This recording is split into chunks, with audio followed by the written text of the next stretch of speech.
Bienvenue en 2023, plein de nouveaux jeux annoncés et franchement, ça donne vraiment envie de jouer. Alors ça vous a peut-être échappé, mais à l'heure actuelle on n'a que 3 consoles de génération suivante, c'est-à-dire la PlayStation 5, la Xbox Series X et la petite sœur, la Xbox Series S. Grossièrement, les 2 premières sont des énormes brutasses, et la troisième, théoriquement, non. Pourtant, on va voir pourquoi, selon moi, la Xbox Series S, c'est la meilleure console pour 2023.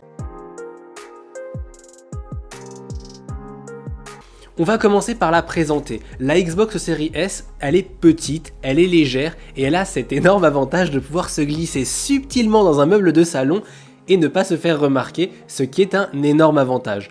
Au niveau du design en tant que tel, un rectangle blanc, le côté intéressant c'est qu'on est dans cette vibe de minimalisme et franchement, elle match assez bien avec les décorations qu'on peut avoir chez nous. Pour la console en elle-même, elle n'a pas de lecteur CD, tout passe par le dématérialisé, qu'on aime ou qu'on n'aime pas malheureusement, c'est la tendance actuelle. Au niveau du stockage, c'est un réel point négatif, on n'a que 512 Go.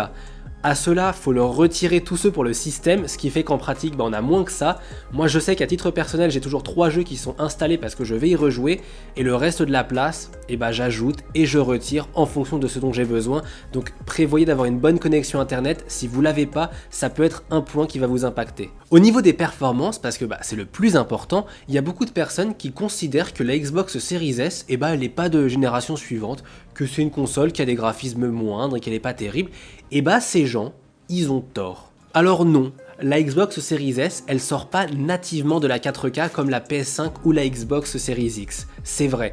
Par contre, elle sort de la 1080 ou de la 1440 en fonction des jeux et elle va les upscaler en 4K. Et je dois dire que le résultat, il est assez bluffant, on se rend pas vraiment compte de la différence. Alors évidemment, si vous avez la Series X et la Series S à côté et que vous les comparez, vous allez voir une différence. Mais franchement, il y a quand même pas grand monde qui a acheté les deux à part des gens un peu bizarres entre nous. Et en réalité, oui, il y aura des différences sur les détails principalement, ce qui vient ajouter en immersion avec la Series X ou la PlayStation 5, mais en fait, les graphismes de la Series S, ils sont largement suffisants pour une bonne expérience gaming et ils sont pas du tout moches. Ce sera juste peut-être moins détaillé sur certains aspects. Au niveau des framerate, qui est assez intéressant, la Series S, elle nous propose du 60 presque tout le temps sur tous les jeux, et dans le cas où elle ne pourrait pas le faire, on a toujours cette option de passer soit sur qualité ou alors sur performance qui va nous permettre de faire une alternance entre est-ce que je veux un jeu qui est plus beau quitte à perdre des images par seconde ou alors avoir un jeu qui va peut-être faire quelques concessions mais qui restera constant sur les images. Comme elle possède un port HDMI 2.1, elle est capable de sortir 120 images par seconde. Alors en pratique, ce sera utile qu'aux personnes qui vont avoir un écran externe, souvent un moniteur en 1080p qui est capable de donner du 120 images par seconde, et là dans ce cas précis, ça fait vraiment sens de connecter directement sa console sur cet écran. Le reste du temps, si vous êtes un genre console, que vous êtes sur une télé, le 60 images sera largement suffisant. Jusque là, tout a l'air idéal et parfait, je vous parle de la console, de toutes ses qualités, mais en fait il y a aussi quelques défauts. Et pour en parler, déjà il faut faire la différence entre les jeux qui sont optimisés pour Xbox Series S et X et les jeux qui ne le sont pas. D'ailleurs, les jeux optimisés, ce seront principalement ceux qui seront dans le Game Pass. Certains des jeux qui ne sont pas optimisés pour la console vont avoir quelques défauts graphiques, on va dire.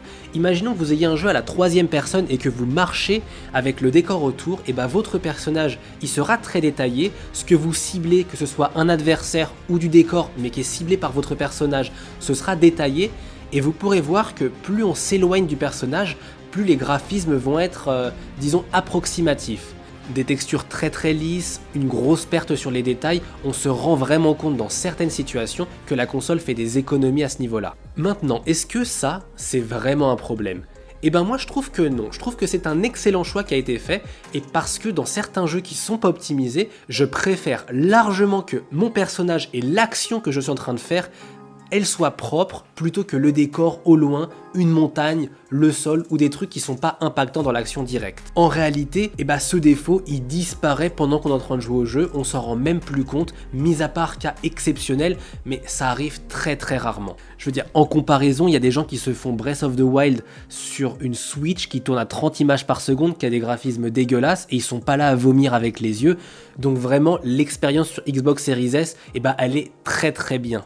J'adore la Switch. Finalement, Après un certain temps avec la Xbox Series S, j'ai pu jouer à des jeux qui sont sur le Game Pass principalement, et j'en ai aussi acheté d'autres en dehors. J'ai jamais eu de problème vraiment gênant sur un jeu, il n'y a aucun jeu que je n'ai pas pu faire à cause de ça.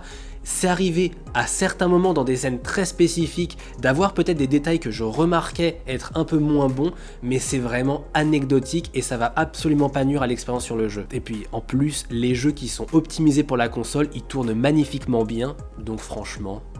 Ah, et j'oubliais, le truc que je préfère, c'est le Quick Resume.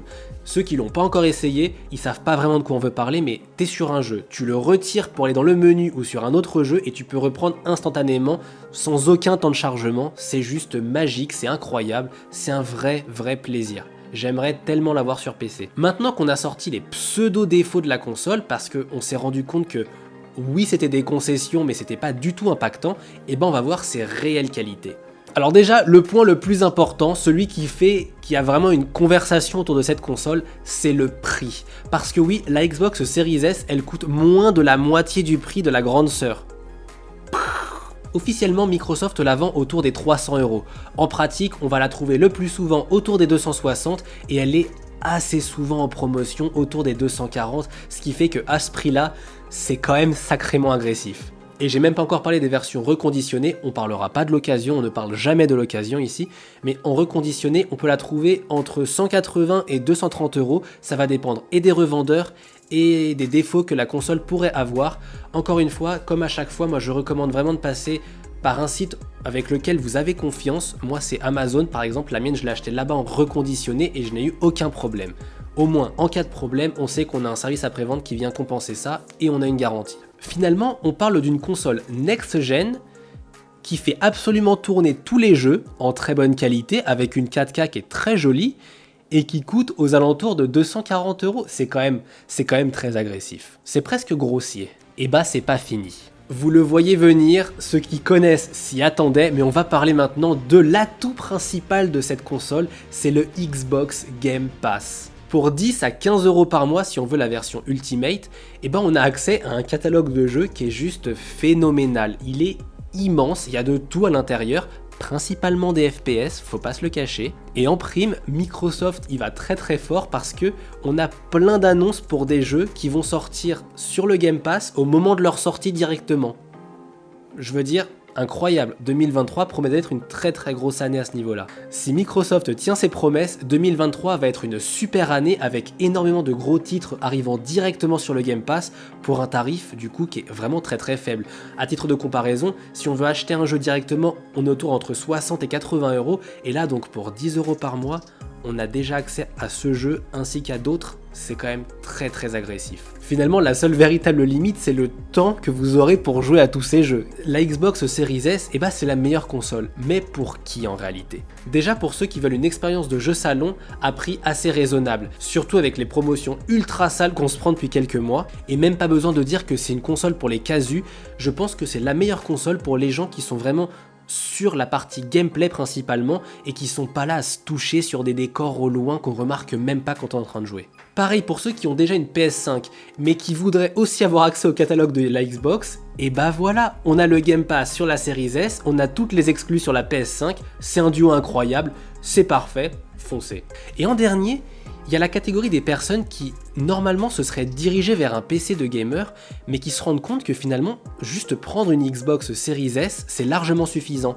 Elle est toute petite, elle pèse rien, elle prend pas de place, on la met sur le bureau, on connecte un clavier, une souris et un écran, et on a une super expérience en 1080, on peut même monter à 120 FPS, tant qu'on fait pas de upscale, il n'y a pas de problème, et là, je pense honnêtement que c'est encore mieux que partir sur un PC, étant donné que, à l'heure actuelle, les cartes graphiques valent plus cher que la console.